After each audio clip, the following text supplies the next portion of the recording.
Well, the Ukrainian government has released the evidence which it claims implicates pro-Russian rebels and indeed Russia itself in the downing of the Malaysian Airlines flight. That evidence has not come in the form of radar recordings or images of actual missiles being fired from said rebels. It's come in the form of a YouTube video, and a YouTube video that's attracting many questions. And this is basically a conversation between a separatist rebel and a Russian armed forces commander, the Ukrainian government claims, in which, according to Kiev, this rebel separatist admits, quote, "We have just shot down a plane," and that it was indeed the Malaysian Airlines flight.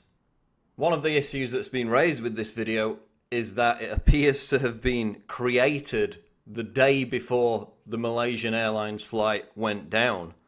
According to this timestamp, which is linked on a livejournal.com website, again, unconfirmed, but it's now being widely reported by outlets such as Zero Hedge.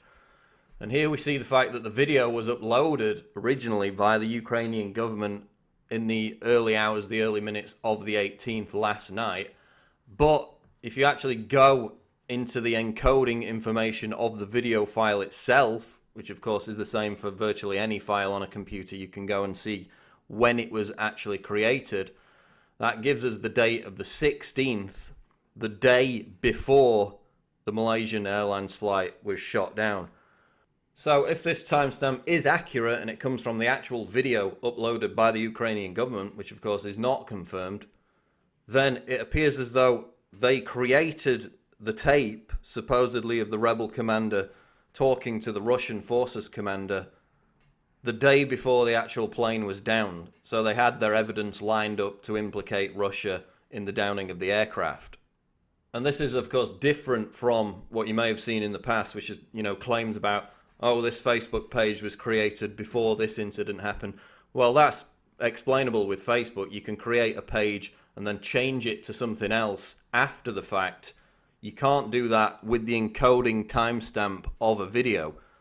The time, the date on which it created is locked in. And according to this, the video implicating Russia was created the day before the actual Malaysian Airlines flight was shot down.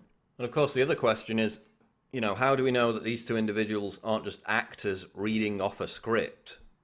Because the Ukrainian separatists would have known that these conversations were potentially being recorded by the Kiev authorities, because back on June 5th, a separate recording implicating another separatist in an incident was released by the Ukrainian government.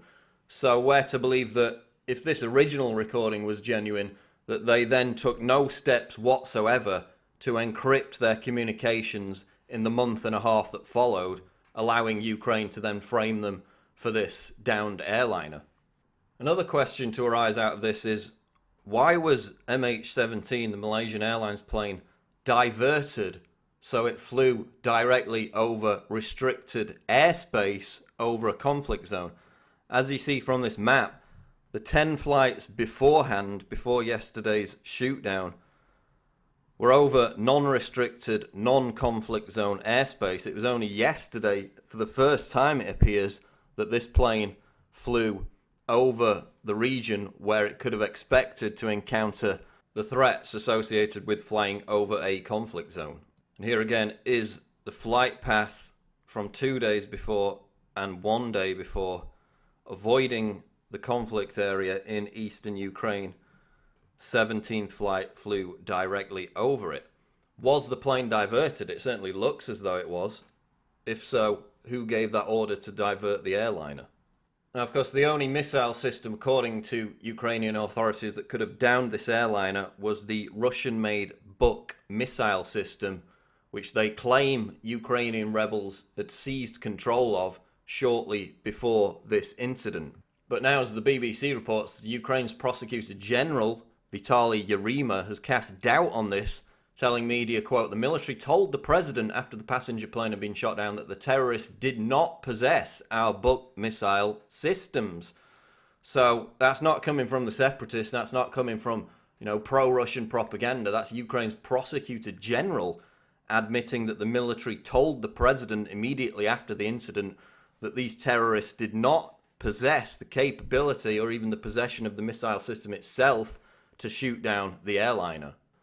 Then you have this aspect to it, again unconfirmed, but this is apparently the Twitter account of a Spanish air controller who was working at Kiev Borispol Airport when this incident unfolded.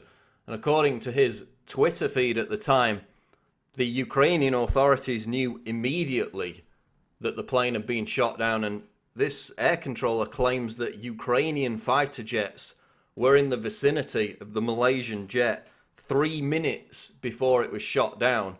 And then when it actually was shot down, he claims that Kiev authorities entered the tower and started making threats to the air traffic controllers in that control tower to basically follow orders and shut up.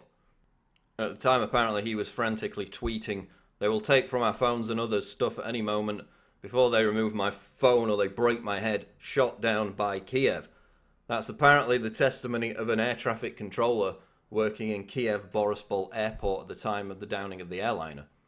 And of course, as you would expect, his Twitter account has now been deleted and no longer exists. So obviously we asked the question, was the shootdown a false flag? This is not a conspiracy theory. Google the term false flag. It's been used admittedly by numerous different countries for decades and decades. As Washington blog points out today, the sniper attack which started the regime change in Ukraine was admittedly a false flag attack. We just don't know who by. Was it by Ukraine? Was it by Russia? Both Ukraine and Russia have been caught carrying out false flag attacks in the past. And of course, cui bono, who benefits? Certainly not Russia. Look at the context of this. In the days before the downing of the airliner, we had the big BRICS announcement, the alternate IMF, the anti-dollar system, of course representing a major threat to the unipolar world system, the New World Order pushed by US and NATO. We've got the sanctions against Russia proving to be completely inept. And then in the 48 hours before the incident, we saw Ukrainian soldiers being killed, basically separatist rebels gaining an upper hand in the very region where the plane was shot down. So when you look at the context, when you look at the supposed evidence, the bombshell evidence that Ukraine has presented to blame Russia, it really doesn't seem to stack up at this point.